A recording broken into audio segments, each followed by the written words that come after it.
That's a long-standing law in Kentucky meant to keep violent criminals off of the streets. Now concern is growing among state lawmakers that it's being overused and skyrocketing Kentucky's prison rates.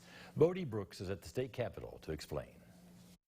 It's called persistent felony offender or PFO enhancements. The complex law in place since the 70s adds the threat of additional prison time that accumulates if a felon lands back in court. The law was designed for the most extreme cases, but opponents argue it's being used arbitrarily across the board. When people hear persistent, they think of what we all think of when we use the word persistent, time and time and time again. But it isn't time and time again. It's just the very next time is where it can start. And that's where the slippery slope can begin.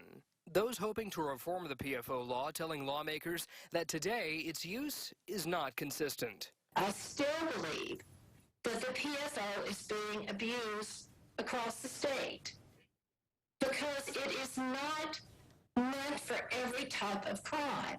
But yet here, it doesn't matter what the crime is. Fayette Judge Julie Goodman believes the law was intended to keep the most violent criminals off the streets.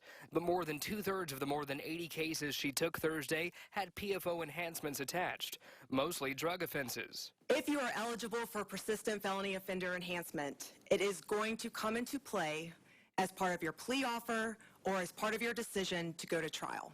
Defense attorneys Ashley Graham and Scott West argued PFOs are now affecting trial negotiations, forcing them into a plea deal. You have people who really want to go to trial and they want to exercise their day in court, but they're afraid to because the penalty has just doubled or in some instances tripled. Commonwealth's attorney Rob Sanders defended that the law works and CAs do use prosecutorial discretion. What we do is try and use the PFO law to stop repeat offenders.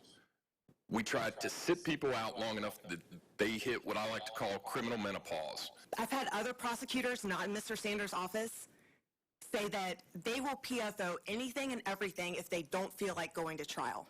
Lawmakers have set up a work group to continue studying the issue until next session. The committee plans to meet again on July 7th. At the state capitol, I'm Bodie Brooks, Fox 56 News.